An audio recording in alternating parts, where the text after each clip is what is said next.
வணக்கம் நண்பர்களே. இந்திய பொருளாதார முன்னேற்றத்தில் ரூரல் டெவலப்மெண்ட், அதாவது கிராமப்புற வளர்ச்சி. கிராமப்புற வளர்ச்சினா கிராமப்புறத்தில் இருக்கவங்களுக்கு தொழில் வாய்ப்பு, அவர்களுடைய தொழில் திறன்களை ஒரு உழைப்பு சார்ந்த திறனை எப்படி உற்பத்தி திறனாக மாற்றுவது, இது போன்ற வகைகள். இதை குறித்து சிறிய விளக்கமான ஒரு வீடியோ. இந்த வீடியோ இது பொருளாதார வளர்ச்சிக்கான அறிவுரை, அதாவது ஆலோசனைகள், அறிவுரை அல்ல, ஆலோசனைகள் வழங்கக்கூடிய வீடியோ. சேனல் சப்ஸ்கிரைப் பண்ணுங்கள், நோட்டிஃபிகேஷன் பதிவு பண்ணிடுங்க. சரி, இந்த ரூரல் டெவலப்மெண்ட்டில் உழைப்பு, அதாவது உடல் சார்ந்த உழைப்பு உள்ளவர்களை உற்பத்தி சார்ந்த திறன் உள்ளவர்களாக மாற்றுவது. இதற்கு ஒன்றும் பெரிய மாற்றங்கள், நம்ம பெரிய முயற்சிகள்லாம் அதிக அளவில் நம்ம பொருள் செலவு இல்லாமலே செஞ்சிடலாம். அவர்களுக்கு சில தொழில் பயிற்சிகள் அளிப்பதன் மூலமாக, ஏனென்றால் கிராமப்புறத்தில் இருப்பவர்களுக்கு உடல் உழைக்கும் திறன் அதிகமாக இருக்கும். அது உற்பத்தி திறனாக மாறும் பொழுது பொருளாதார முன்னேற்றத்திற்கான ஒரு மிகப்பெரிய ஒரு வழிவகைகள் ஏற்படும். அப்போ ரூரல் டெவலப்மெண்ட் அப்படிங்கிறதுல விவசாயம் சார்ந்திருக்கு, விவசாயம் சார்ந்த தொழில்கள் இருக்குது, உடல் சார்ந்த திறனை உற்பத்தி திறனை மாற்றுவதற்கு என்று பல வகைகளில் இந்த ரூரல் டெவலப்மெண்ட்டை கொண்டு வரலாம்.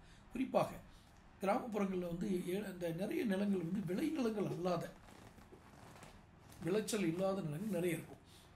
இந்த நிலங்களை நீங்கள் தொழிற்சாலைகளாக மாற்றும் பொழுது, அதாவது அபாயகரமான விளைவுகளை ஏற்படுத்தாத தொழிற்சாலைகள், தொழில் பூங்காக்களாக மாற்றும் பொழுது இந்த கிராமப்புற வளர்ச்சி, ரூரல் டெவலப்மெண்ட்டுங்கிறது மிக சிறப்பாக அமையும். இப்படி அமையும் பொழுது இந்த பொருளாதாரம், இந்த கிராமம் சார்ந்த பொருளாதாரம் உயர்ந்தால் அர்பன் டெவலப்மெண்ட் தானாகவே நடக்கும். அதனுடைய வேறு இதுதான். ஸோ ரூரல் டெவலப்மெண்ட் பண்ணும்போது உங்களுக்கு நகர்ப்புற வளர்ச்சி மிக எளிதாகவே நடந்தேற ஆரம்பிச்சிடும். இவர்களுக்கு தொழில் சார்ந்த ஒரு ஊக்குவிப்பு, இங்கேயே அவங்க சம்பாத்தியம் பண்ணுறது, அவங்களுடைய ஏர்னிங் கெப்பாசிட்டி, அந்த சம்பாதிக்கும் திறனை அதிகரித்தால் நகரங்கள் குடியேற்றம் என்பது பெரும்பான்மையாக குறையும். இந்த நகர குடியேற்றம், நகர விரிவாக்கம் என்பது தான் மிகப்பெரிய மாசு சுற்றுப்புற சூழலுக்கு மாசு ஏற்படுத்துவதாக அமைவது நாம் கண்கூடாகவே பார்த்துட்ருக்குறோம். நகரத்தில் குடியேறுவது அப்படிங்கிறது, கிராமத்துலேருந்து எல்லா மக்களும் நகரத்துக்கு வந்தாங்கன்னா இந்த நகர விரிவாக்கம், நகரத்துக்குள்ளே குறைந்த பகுதிக்குள்ளே நிறைய மனுஷங்க வாழ்கிறது, இதுதான் சுகாதார கேடு, சுற்றுப்புற சூழல் கேடு, இதெல்லாம் விளைவிக்குது. இது ரூரல் டெவலப்மெண்ட்டுங்கிறது இதை பெருசாக தடுக்கும். அவங்க அங்கேயே அவங்களுடைய வேலைகளை செய்யலாம், அங்கேயே அவங்களுக்கு வாழ்க்கை தேவையான நிதி ஆதாரங்கள் கிடைக்கிது. அப்படின்னா அவங்க நகரத்தை நோக்கி வர வேண்டியது இருக்காது. இன்னும் சொல்லப்போனால் நகரத்தை நோக்கி அனைவரும் ஒரே இடத்தில் போட்டி போடும் பொழுது குற்றங்கள் கூட தடுக்கப்படும். இந்த ரூரல் டெவலப்மெண்ட்டில் எப்படி ஒன்று இருக்குது, இதை முக்கியமாக கவனிங்க. குற்றங்கள் தவிர்க்கப்படும். நிறைய க்ரைம் ரேஷியோ குறைகிறதுக்கு பொருளாதார குறியீடுகள் மாறினாலே க்ரைம் ரேஷியோ மாறிடும். நீங்கள் உளவியல் ரீதியாக ஒரு குற்றம் செய்தவங்களை பார்த்தீங்கன்னா, உளவியல் ரீதியாக தங்களுடைய நிறைவேறாத ஆசைகள் பேராசைகளாக மாறும். இது குறித்து ஒரு வீடியோ கூட என்னோடய சேனலில் வெளியிட்டிருக்கேன்.